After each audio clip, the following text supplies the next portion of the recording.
For latest news, subscribe our channel and press the bell icon. Never miss any news. നമസ്കാരം, ഇത് one India Malayalam. പതിറ്റാണ്ടുകൾക്ക് മുമ്പ്, കൃത്യമായി പറഞ്ഞാൽ 7 പതിറ്റാണ്ടുകൾക്ക് മുമ്പ് 1942 ഓഗസ്റ്റ് 15 പശുക്കളെ കറക്കാനായി പോയതായിരുന്നു മാർസലിൻ ഡുമോലിനും ഭാര്യയായ ഫ്രാൻസിനും. പിന്നീട് ഇവരെ ആരും കണ്ടിട്ടില്ല. ഇപ്പോഴിതാ 75 വർഷങ്ങൾക്ക് ശേഷം ഇവരെക്കുറിച്ച് ലോകമറിയുന്നു. ഇത്രയും വർഷം പിന്നിട്ടിട്ടും കാര്യമായ കേടുപാടുകൾ സംഭവിക്കാതിരുന്ന 2 മൃതദേഹങ്ങളാണ് തെക്കൻ സ്വിറ്റ്സർലൻഡിലെ മഞ്ഞുമൂടിയ മലനിരയിൽ നിന്നും കണ്ടെത്തിയത്. ഒരുമിച്ച് ജീവിച്ചതിലും അധിക കാലം മഞ്ഞിൽ മൂടിയ അവരുടെ മൃതദേഹങ്ങൾ ഒരുമിച്ചായിരുന്നു.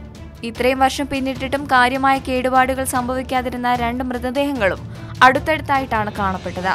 വെള്ളക്കുപ്പി, പുസ്തകം, വാച്ച് എന്നിവയും കേടുപാടുകൾ കൂടാതെ ഇവരുടെ സമീപത്തുണ്ടായിരുന്നു.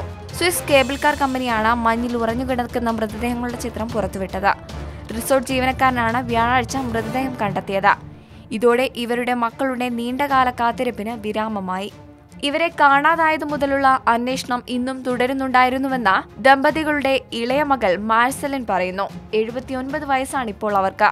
2ാം ലോക മഹായുദ്ധകാലത്ത് ഉപയോഗിച്ചിരുന്നതിന് സമാനമായ വസ്ത്രമാണ് ഇവർ ധരിച്ചിരുന്നത്. 8600 അടി ഉയരത്തിൽ നിന്നാണ് ഈ മൃതദേഹങ്ങൾ കണ്ടെത്തിയത്.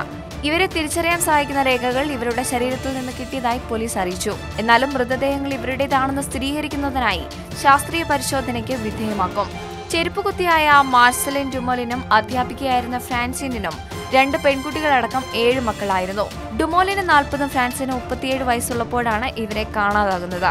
കൂടുതൽ വാർത്തകൾക്കായി സബ്സ്ക്രൈബ് ചെയ്യുക വൺ ഇന്ത്യ മലയാളം.